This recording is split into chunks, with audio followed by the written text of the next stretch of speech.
Hi! Hello అండి. Welcome back to yummy recipes. ఈ వీడియోలో చికెన్ కర్రీ చాలా చాలా టేస్టీగా ఎలా చేసుకోవాలో చూసేద్దామండి. అది కూడా రెస్టారెంట్ స్టైల్‌లో. చికెన్ కర్రీ అంటేనే అందులో మెయిన్ అండి కర్రీ అన్నమాట.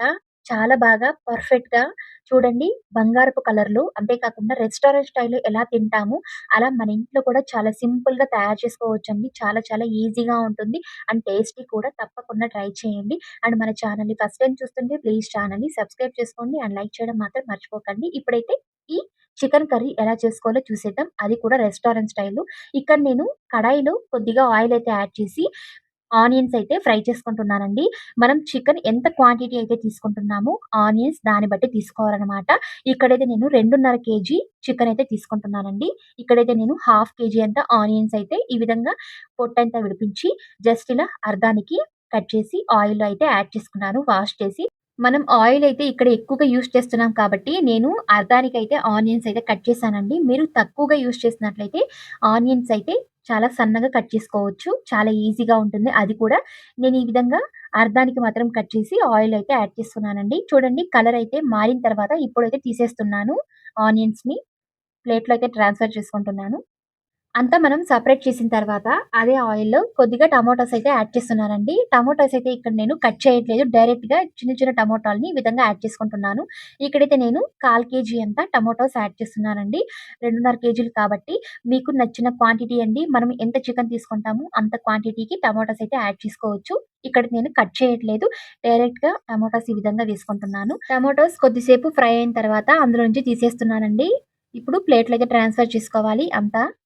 ఇప్పుడు ఒక బౌల్ తీసుకొని ఇందులో 3 యాలకులు తీసుకుంటున్నాను.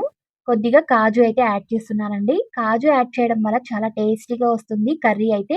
అండ్ కలర్ కూడా చాలా బావుంటుంది. కొద్దిగా వాటర్ అయితే యాడ్ చేసి ఒక 5 మినిట్స్ వరకు నానబెట్టుకోవాలి వీటిని. ఇప్పుడైతే చికెన్ అయితే మ్యాగ్నేట్ చేసుకోవాలండి. చాలా టేస్టీగా ఉంటుంది. పచ్చి వాసన రాకుండా ఉంటుందనమాట చికెన్ మనం యాడ్ చేసేటప్పుడు. చూడండి ఒక ప్లేట్ తీసుకొని ఇందులో కారం, చికెన్ మసాలా, సాల్టు, కొద్దిగా పెరుగైతే యాడ్ చేస్తున్నాను. చూడండి ఇక్కడ నేను 3 టేబుల్ స్పూన్ అంతా పెరుగైతే యాడ్ చేస్తున్నాను. ఇవన్నీ యాడ్ చేసి బాగా మిక్స్ చేసుకోవాలి. చూడండి మెత్తటి పేస్ట్ లాగా చేసుకొని 2.5 కేజీలంతా చికెన్ అయితే బాగా వాష్ చేసి యాడ్ చేసుకుంటున్నానండి. చికెన్ ఈ విధంగా మనం మ్యాగ్నేట్ చేసుకోవడం వల్ల కర్రీలో పచ్చివాసన రాకుండా ఉంటుంది. చికెన్ అయితే చాలా బాగుంటుంది కమ్మగా. ఈ విధంగా అంతా మిక్స్ చేసి ఒక 5 మినిట్స్ వరకు అలాగే ఉంచేయండి. ఇప్పుడు ఒక మిక్సీ జార్ తీసుకొని మనం ముందుగానే నానబెట్టుకున్న ఈ కాజు మరియు యాలకులు తీసుకొని ఈ విధంగా యాడ్ చేసుకోవాలండి. మిక్సీ జార్‌లో కొద్దిగా వాటర్ అయితే యాడ్ చేసుకుంటున్నాను. మిక్సీ పట్టుకోవాలి. మనం ముందుగా ఫ్రై చేసుకున్న ఈ టమాటో మరియు ఆనియన్స్ వేరొక మిక్సీ జార్‌లో యాడ్ చేసి దీన్ని కూడా మెత్తటి పేస్ట్ అయితే చేసుకోవాలండి. ఇప్పుడు కడాయిలో అయితే కొద్దిగా ఆయిల్ అయితే యాడ్ చేసుకుంటున్నాను. ఇక్కడ నేను ప్లేట్‌లో అయితే కరివేపాకు, పట్టా, లవంగం, జీలకర్ర, మిరియాలైతే యాడ్ చేస్తున్నానండి. ఒకేసారిగా ఫ్రై అయితే చేసుకోవాలి. చూడండి చాలా బావుంటుంది ఈ విధంగా యాడ్ చేయడం వల్ల. ఇప్పుడు 2 స్పూన్లంతా అల్లం వెల్లుల్లి పేస్ట్ అయితే యాడ్ చేస్తున్నాను. యాడ్ చేసి పచ్చివాసన పోయేంత వరకు బాగా ఫ్రై చేసుకోవాలి మీడియం ఫ్లేమ్‌లో. హైలో పెట్టకండి కాలిపోతుంది. ఈ విధంగా మనం మీడియం ఫ్లేమ్‌లో పెట్టుకున్నట్లయితే చాలా చక్కగా ఇదైతే ఫ్రై అవుతుందనమాట. ఫ్రై అయిన తర్వాత ఇందులో అయితే నేను 1 స్పూన్ అంతా కారం అయితే యాడ్ చేస్తున్నానండి. మన క్వాంటిటీ బట్టి 1 స్పూన్ అంతా పసుపు, 1 స్పూన్ చికెన్ మసాలా ఇవన్నీ యాడ్ చేసి కొద్దిగా టీ గ్లాస్ అంతా వాటర్ అయితే యాడ్ చేసి బాగా మిక్స్ చేసుకోవాలండి. ఈ మసాలా మనం వేసినవన్నీ బాగా ఉడకాలనమాట. చూడండి ఆయిల్ అయితే పైనకొచ్చినట్లయితే ఈ మసాలా పైన చాలా చక్కగా ఇదైతే ఫ్రై అయినట్లు. వాటర్ అయితే యాడ్ చేసిన తర్వాత కొద్దిగా రాళ్ళ ఉప్పు అయితే యాడ్ చేస్తున్నాను. రాళ్ళ ఉప్పు ప్లేస్‌లో మీరు సాల్ట్ కూడా యాడ్ చేసుకోవచ్చండి. యాడ్ చేసి 2 మినిట్స్ వరకు ఫ్రై చేసుకున్నట్లయితే చాలా చక్కగా ఆ గ్రేవీ నుంచి ఆయిల్ అయితే బయటకొస్తుందండి. అప్పుడు చాలా బాగా పర్ఫెక్ట్‌గా అది కుక్ అయిందనమాట. చూడండి గ్రేవీ అయితే ఈ విధంగా ఉండాలి.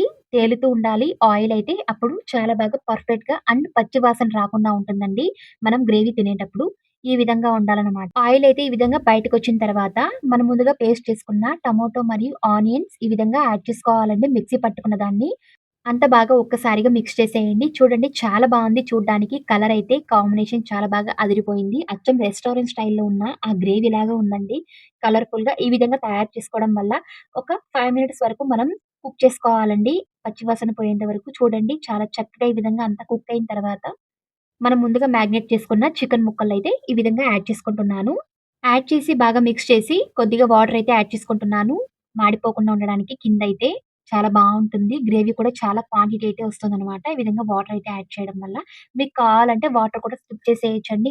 గట్టిగా కావాలంటే ఆ టేస్ట్ కూడా చాలా బావుంటుంది. అంతా మిక్స్ చేసి కొద్దిసేపు పైన ప్లేట్ అయితే మూసుకొని చికెన్ ఉడికేంత వరకు బాగా కుక్ చేసుకోవాలండి. కుక్ అయిన తర్వాత ఇందులో మనం ముందుగా పేస్ట్ చేసుకున్న కాజు మరియు యాలకుల పేస్ట్‌ని ఈ విధంగా యాడ్ చేసుకోవాలి. యాడ్ చేసి జస్ట్ ఒక 5 మినిట్స్ వరకు మనం హీట్ చేసుకున్నట్లయితే చాలా చక్కగా చికెన్ అయితే రెడీ అయిపోతుందండి. అచ్చం రెస్టారెంట్ స్టైల్‌లో చాలా చాలా టేస్టీగా ఉంటుంది. చికెన్ గ్రేవీ అచ్చం బంగారపు కలర్‌లో చాలా చాలా బావుంటుంది. ఈ విధంగా చేసుకొని తినడం వల్ల. ఫైనల్ టచ్ అయితే కొద్దిగా కొత్తిమీర యాడ్ చేస్తున్నానండి. పైనైతే చాలా బావుంటుంది టేస్ట్ అయితే. అంతే అండి, చాలా సింపుల్‌గా తయారు చేసుకున్నాము. అచ్చం రెస్టారెంట్ స్టైల్‌లో చాలా ఈజీ అండ్ టేస్టీగా ఉంటుంది. తప్పకుండా ట్రై చేసి ఎలా ఉందో ప్లీజ్ కమెంట్ చేయండి. మరిన్ని ఇలాంటి వీడియోస్ కోసం ప్లీజ్ ఛానెల్‌ని like and subscribe and share. Thank you.